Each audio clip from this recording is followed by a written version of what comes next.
Practice quiz 5. On the first one, if you're up at that 65, then the 16 is opposite and the x is adjacent, so this one is a TOA tangent.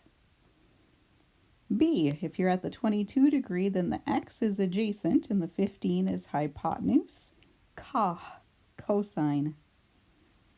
And if we're at the 72, then opposite is 18 and hypotenuse is that x, so sine.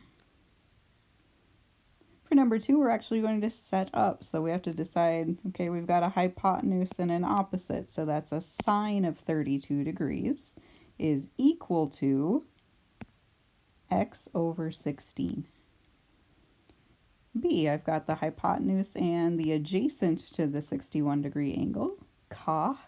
Cosine of 61 degrees is equal to a over h, 15 over x. In part C, at the 18 degree angle, the opposite is 12, the adjacent is x. TOA, tangent of 18 degrees, is equal to 12 over x.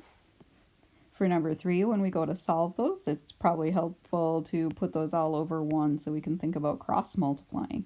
This first one, I would take the sine 32 times the 16 and set that equal to the x times the 1. And then I just have to type in 16 times sine 32, and I get about 8.479. Part B, I'm going to take the cosine 61 times the x, and the 15 times the 1, set those equal to each other. This time I need to get the x by itself, so I'll want to divide both sides by cosine 61.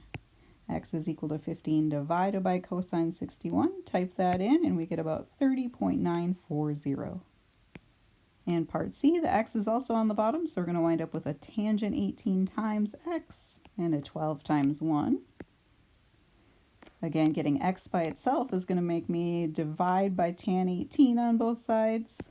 X is 12 divided by tangent of 18 degrees. Type that in and you get about 36.932.